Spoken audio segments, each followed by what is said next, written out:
Hello, editing me here. I realized that this video is like stupid crazy long, so I'm gonna break it into two parts. Okay, I'm back. And I know I said at the beginning of this video that I don't have any physical books with night in the title, and that remains true.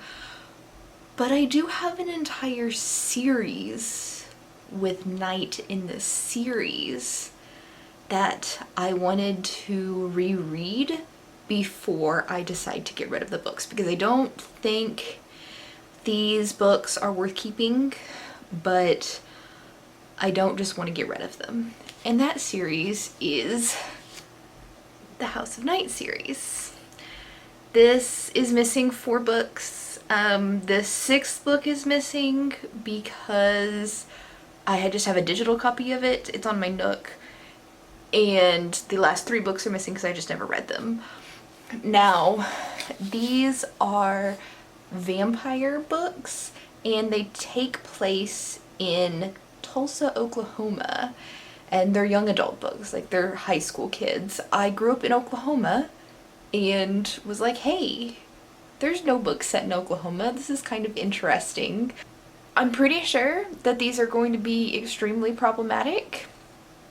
I know the main character is Native American, so there could be a lot of problematic Native American stuff in it, but one of the authors is Native American, so maybe not. Maybe it's fine.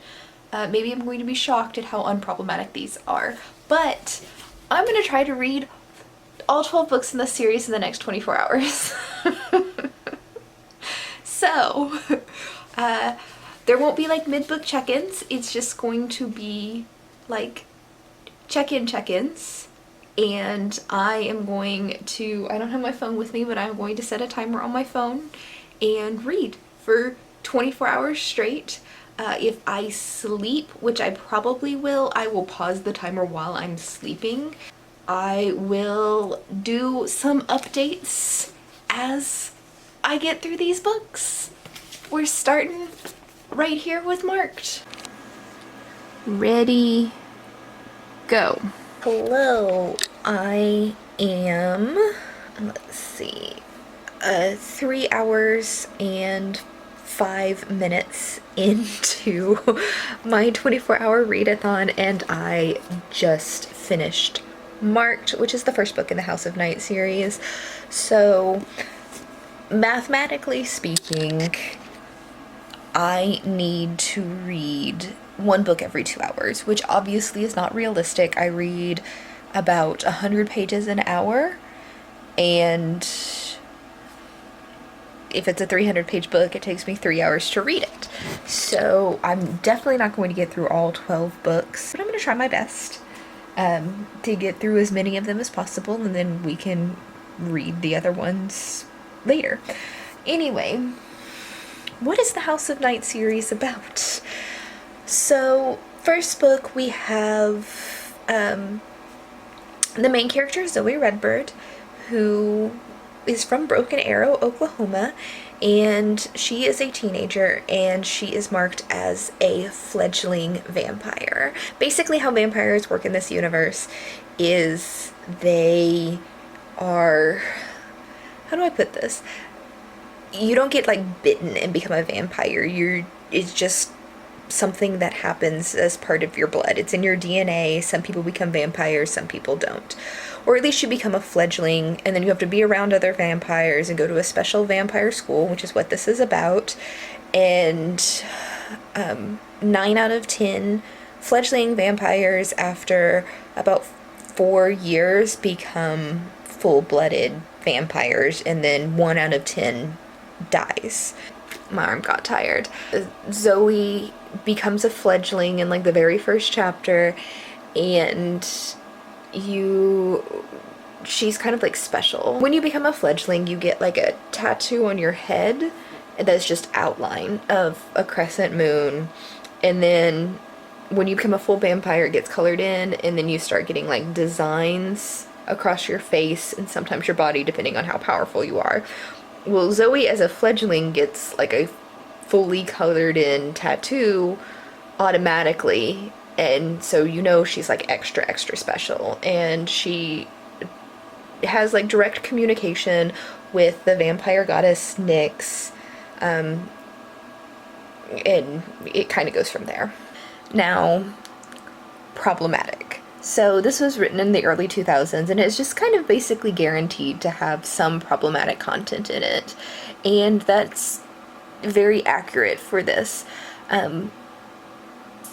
There's a lot of shaming going on, a lot of slut shaming, saying that girls who give blowjobs, they're sluts and they're disgusting and they're hoes. Only idiots smoke pot.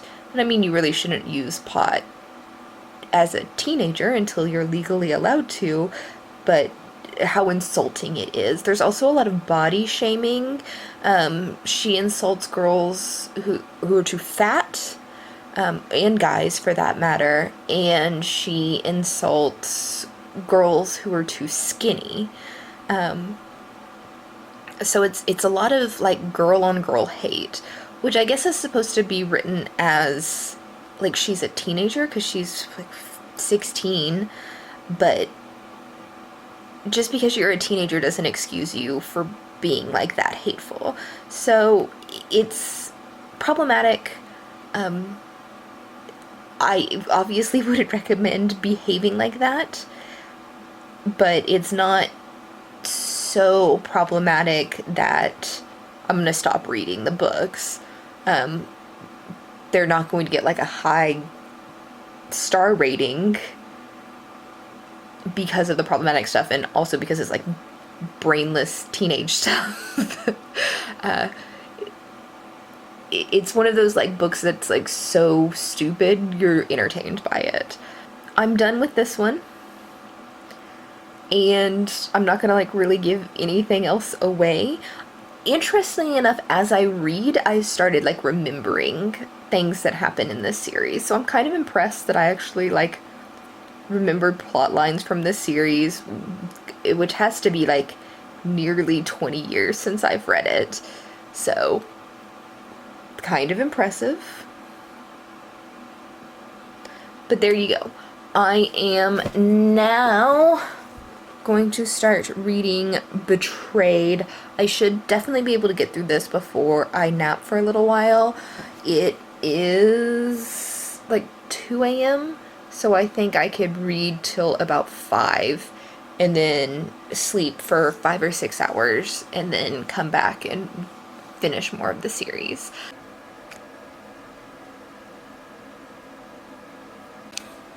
Hello, it is 6 hours and 11 minutes in, and I am done with Betrayed, which was book 2.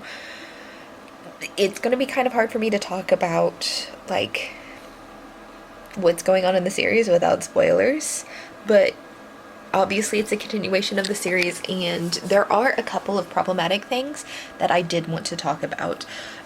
First off, the slut shaming continues, which is, like, funny. It's not funny, but it's absurd. That's the word for it. The fact that Zoe continuously calls every girl who's not her best friend a hoe or a slut, and just continuously shames them for smoking pot or having sex outside of marriage, or even like dating multiple guys. It's so absurd because Zoe is literally hooking up. Well, not hooking up. Zoe is literally romantically involved with 3 different guys in this book, and has the audacity to continue to slut shame, which it's so fucking absurd. One of the 3 guys is a teacher, and that's problematic in its own way because he's obviously grooming a young girl. So that one is not anything on Zoe, that is on the teacher for behaving inappropriately. And I'm a little bit disappointed in the authors for making that seem okay because the teacher is young, because it is never okay for a teacher to have a relationship with a 16-year-old child. So the other major thing that happens a lot is there's a very high frequency of the use retard, as in like playful insults to friends. Inappropriate, but as somebody who was a kid in 2007 when this was published, actually I guess I was in my 20s, but regardless, before 2010, use of that word was not considered problematic. It's something we should be aware of, but at the time that this was published, that was a frequently used and socially acceptable word. It's kind of a lesson to like understand why it was problematic, but then also accept that just because we've grown as people and realized that insulting mental health is not an appropriate thing to do, it's also something that we shouldn't ignore, that people used to do this all the time, and the fact that we have grown. So, next, I don't even know what book's next. I think Chosen's next. Yep. Okay. Next up, Chosen. So, I will be starting this now. Hello. I have finished Chosen, and holy shit, these things just get more and more problematic as you go on. So not only is Zoe dating 3 guys, all of her love interests are like trash human beings. Like, for serious, I don't understand what anybody would see in these men. They're all assholes. But I guess the whole love triangle thing is very on brand for young adult novels in the early 2000s. So I get it. I get it. It's stupid. I get it. But one of these 3 that she is interested in is, or that she's dating, I guess. It's weird. Anyway, one of the 3 guys is a teacher, which is problematic enough without adding anything to it. But of course we've got to add shit to it. And he rapes her, and they don't deal with the fact that this man just straight up raped her. And it's like, what the actual fuck? So yeah, these are progressively getting worse, which isn't super unexpected. And yeah, I'm now moving on to Untamed, which has something really gross on the cover. I'm gonna wash that off before I actually start reading this. But Untamed is next. Let's see how much worse this shit can get. Hello, I am back. I have finished Untamed, and I lost quite a bit of time on this. I've actually kind of hit that point where I'm starting to slow down on my reading just because I've been reading for 12 hours now. As far as the drama of this book goes, I'm not giving away any of the plots, but I am having kind of fun talking to you guys about the slut shaming, which still doesn't stop, but Zoe has added a 4th boy. I was gonna say man, but these are like high schoolers. So she's added a 4th boy to her plethora of boy toys. I don't know. To her plethora of boys she's dating. They're really failing to address the fact that she was raped. There's no doubt in my mind she didn't give any consent. She actually said no, and then the teacher who raped her like did this like weird vampire bonding thing, which kind of makes her as the bondee enslaved to him, which that's rape. I'm sorry, but mind control to make somebody enslaved to you when they don't want to have sex with you is rape. There's no other definition. But it doesn't look like they're going to address that at all. It just looks like they are going to continue to say that she chose to do this and it was her fault for making a bad decision, which it's not. If this ever happens to you, you have been raped. Do not blame yourself. Anyway, Hunted, we are moving into the hardbacks. So yeah, this is what's up next. I will check back in once I am done with this book. Hello, I'm back and I have finished Hunted. I am at 15 hours in, which roughly right on track, I guess. Back to my favorite subject matter about the House of Night series is her slut shaming.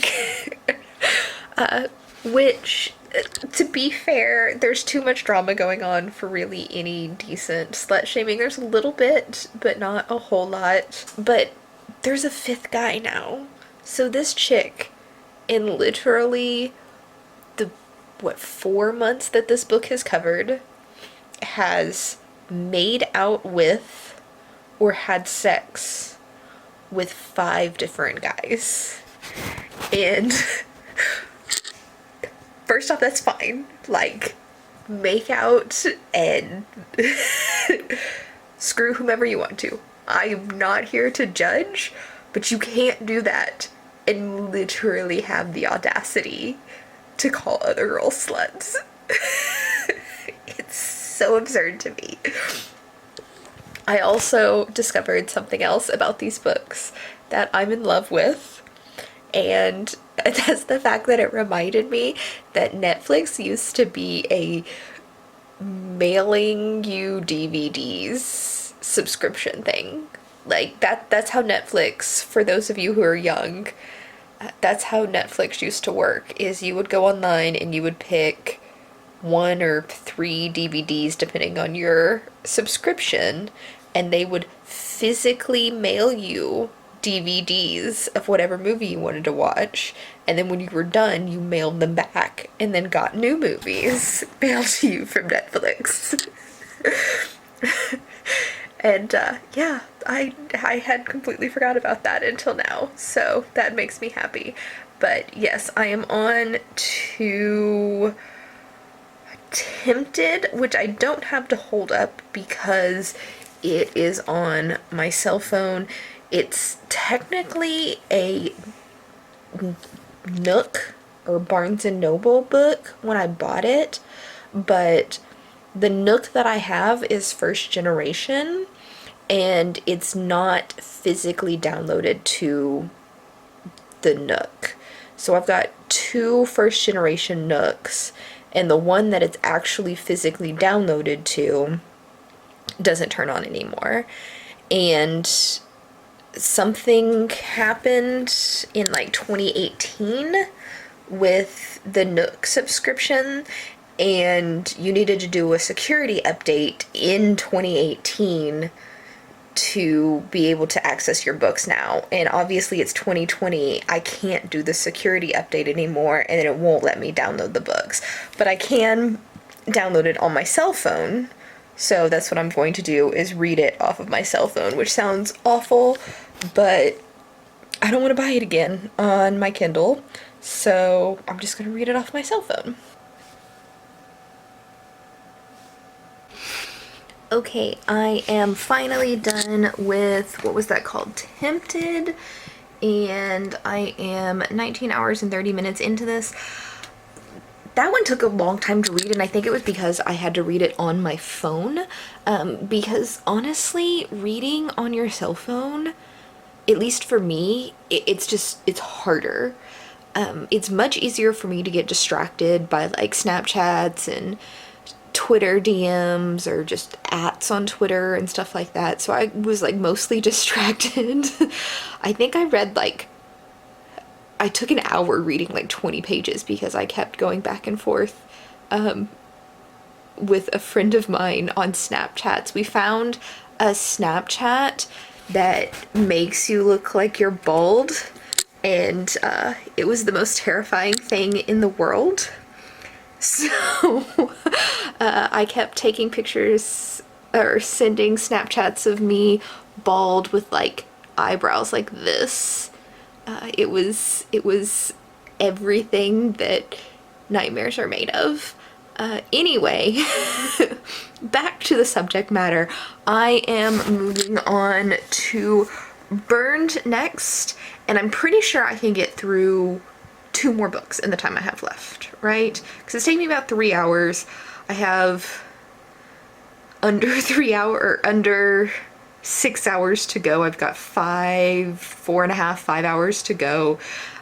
So I should definitely be able to finish Burned and then get into Awakened, but probably not done with Awakened. But yeah, so interesting thing with Burned. Actually, no, let's talk about Tempted a little bit. And Tempted was the first book in this series that had more than one perspective. It was a multiple perspective book. We, up to this point, have been hearing the story only from Zoe's perspective, but in Tempted, we started getting Stevie Ray's perspective and Heath's perspective, and I think maybe Stark once or twice, though I could be wrong with that, but definitely for sure it wasn't just Zoe's perspective. And I think that's going to continue on, based off the cover here, because you see we have this lovely, adorable little blonde girl on the cover, and I don't know if you've been paying attention up to this point, but every other cover we've had, there's been a girl with long brunette hair, and this is Zoe, because she's Cherokee, so long, dark hair, definitely Zoe. This is Stevie Ray. Oh, the other thing that you could tell this is Stevie Ray is because her facial markings are red, and Stevie Ray's the only female character with red facial markings in the book. So this one has to be about Stevie Ray. So I'm wondering if this is mostly from Stevie Ray's perspective, or if it's going to continue like the multiple perspective thing. Because honestly, we're just running out of shit for Zoe to do, because Zoe's running out of guys. We're still at the 5 guys. We haven't added any. We've actually gotten rid of 2 of the 5. Wait. Oh yeah, okay. I forgot who the 5th guy was. Yeah, we've gotten rid of 2 of the 5. At least for now. They come and go. You never know with Zoe. But yeah. So I'm going to read Burned now, and let's see where this goes. I'm interrupting our regularly scheduled program to tell you that Burned is gorgeous under the dust jacket. I take the dust jacket off to read, and this is the first one that's been like really pretty under the dust jacket. The other hardback that I read, which is Haunted, is just black. There's nothing to it under the dust jacket, though the dust jackets themselves have like artwork inside of it, so that's a thing. It's weird, but it's a thing. Hello, I'm back. I think I'm gonna call it here because I've got like a half an hour left, and there's no way I'm getting through a book in the entire hour. I did finish Burned. It's at interesting places, and I think what I'm gonna do, That's 7 out of the 12 down, so just over half. What I think I'm going to do with that is I will do another 24 hours and finish the back half of the books. Maybe not next weekend, but sometime coming up soon-ish. Anyway,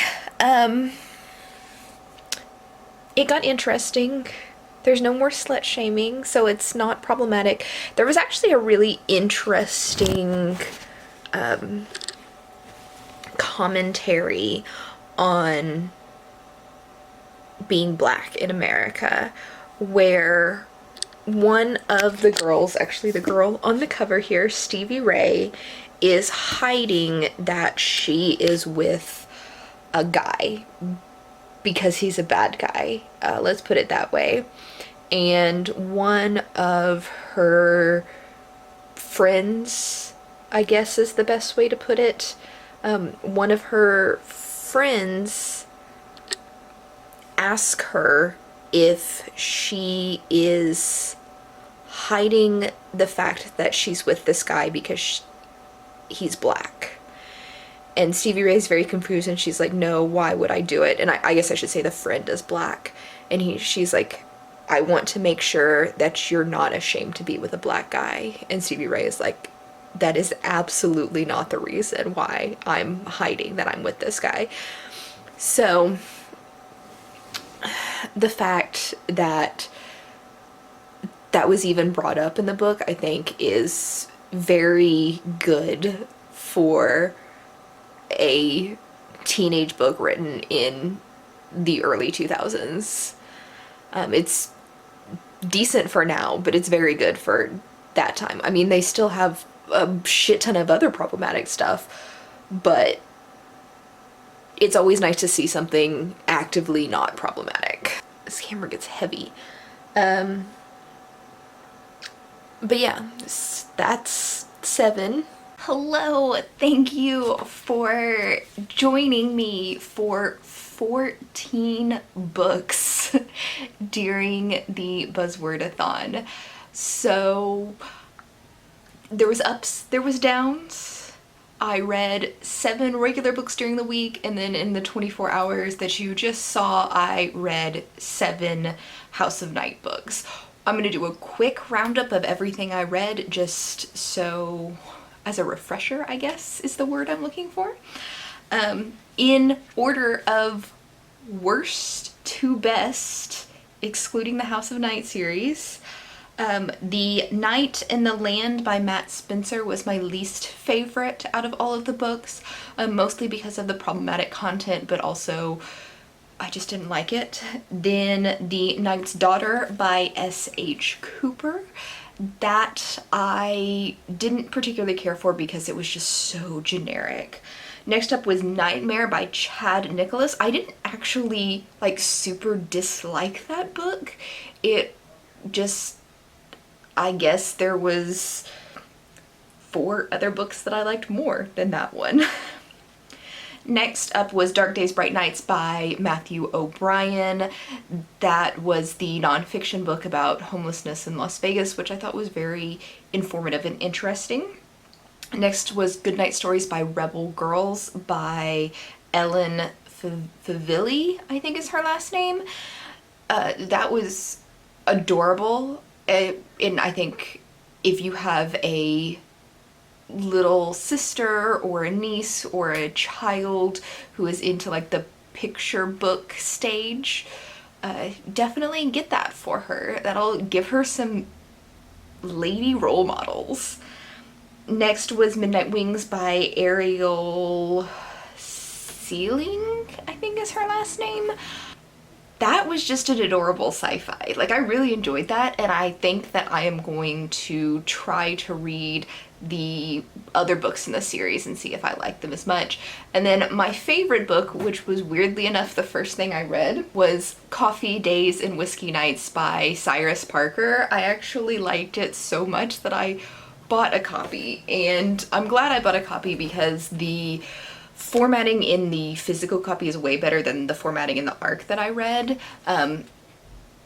It's really interesting where there's dual colors, and you'll get like the light-hearted poems in white and then like darker poems are in black. And it just kind of goes through where if it's coffee days, you get a nice white happy day, and if it's a whiskey night, then you get the dark night. So very, very much enjoyed this. By far the best book that I read during this mini readathon. The other 7 books that I read in this readathon that you saw specifically in this video were the first 7 books of the House of Night. This one that's turned around backwards is a filler book. This is not actually a House of Night novel. It's just that book was a e-copy, so I can't hold it up, so we're gonna pretend that this is Tempted, but in all reality it is not. Anyway, these, I rated all of them 3 stars. They were fine, not amazing, not the worst things I've ever read. And I will finish out the remaining books in this series probably this month, but maybe not. Whenever I get a chance to get around to it. Thank you for watching my vlog. If you enjoyed this content, please subscribe. I would really appreciate it, and I'll see you in the next video. Bye!